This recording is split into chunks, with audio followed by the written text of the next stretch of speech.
In this video we're going to have a look at how you pitch the Vango Banshee 300, which is one of our silver tents. It's the smaller silver tent, and you can expect to get 2 people comfortably or 3 at a push inside one of these tents. One of the main differences about the silver tents compared to the bronze tents is that the silver tents have the inner and outer, they stay together the whole time. You don't detach them when you take the tent down, and that means that pitching the tent is very, very quick as well. As with all of the tents, you'll find a tent bag, a peg bag and a pole bag, and those 3 bags we're going to make sure that we look after all the way through this process so that they don't get lost and blown away. The Banshee's got 2 poles. The shorter pole goes at the back and the longer pole goes at the front. Both of the poles have got some deliberate kinks in, and that's really important for the tent to keep its shape. So once you've got the 2 poles undone, we spread out the inner and we have a look and see which end the label is at.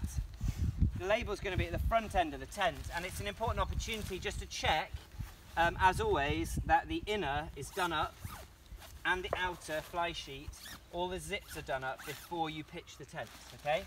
That helps the tent to keep its shape and structure while you're pitching it. This tent here, this Banshee, has got a door on both sides, so there's 4 zips for you to check.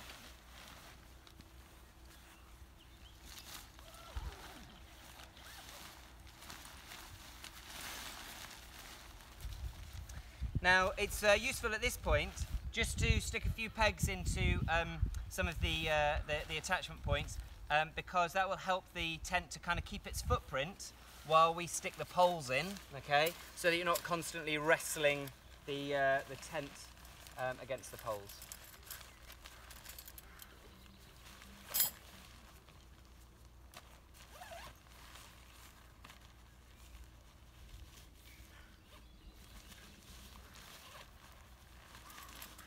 So we'll just put a couple of pegs in the back, and now a couple of pegs in the front, just to sort of hold its footprint out, and then we'll find the attachment points for the poles to go in. So we've got it nice and taut so you can see the footprint easily. That's as big as it's going to get.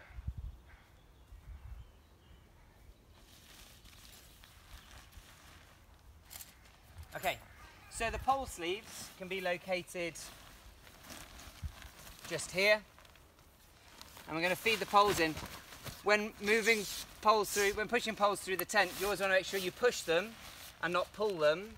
Pulling them has the risk that the poles come sort of detached and separated, and that's not quite right. So following the seam with the pole is really, really important. And then we should get a brass eyelet down there at the bottom, where we're going to pop the pole into, just there.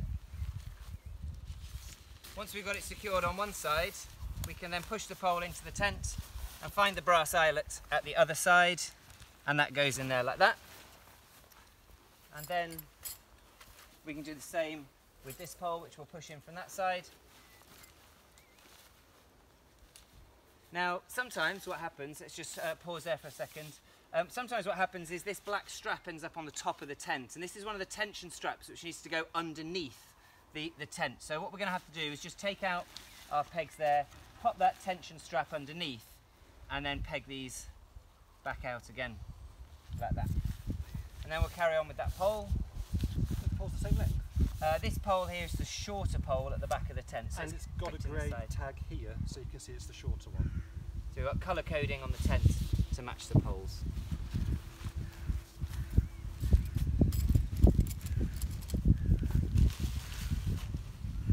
Now, if we just have a close look at the way that we've pegged it out here, there's a subtlety in the way that, that this attachment point works.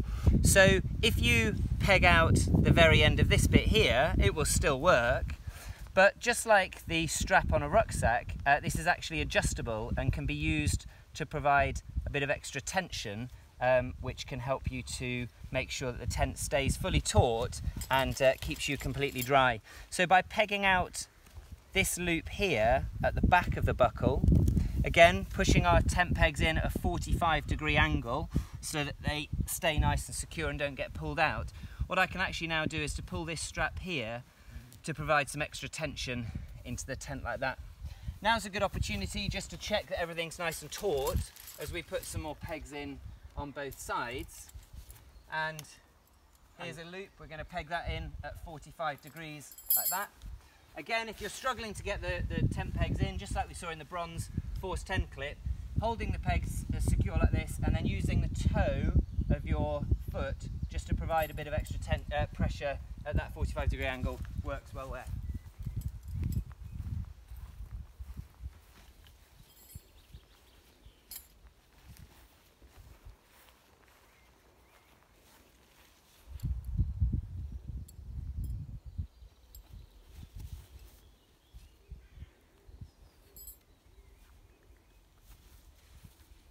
Now, with these silver tents, we have a couple of extra attachment points in the form of these clips, which just clip here onto the frame of the tent.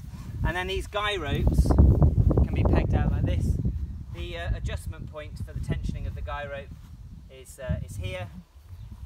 And so that will help us to provide a bit of extra stability on the tent there.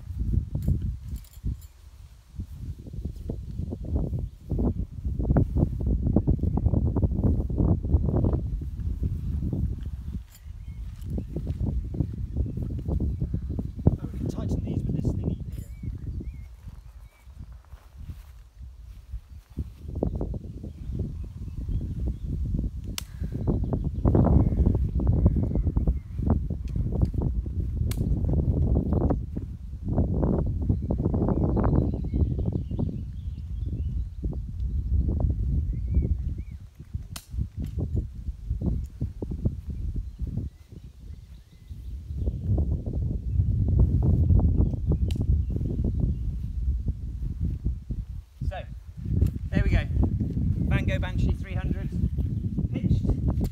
Everything looks nice and taut. Might need perhaps a little bit of extra tension in this one here, just to pull the fly sheet a little bit tauter, like that. And then we're ready to put our pole bag, peg bag, and tent bag inside the inner. So they go in the part that you sleep in, and that's really important to make sure that they don't get lost and they're still there in the morning when you come to take it down.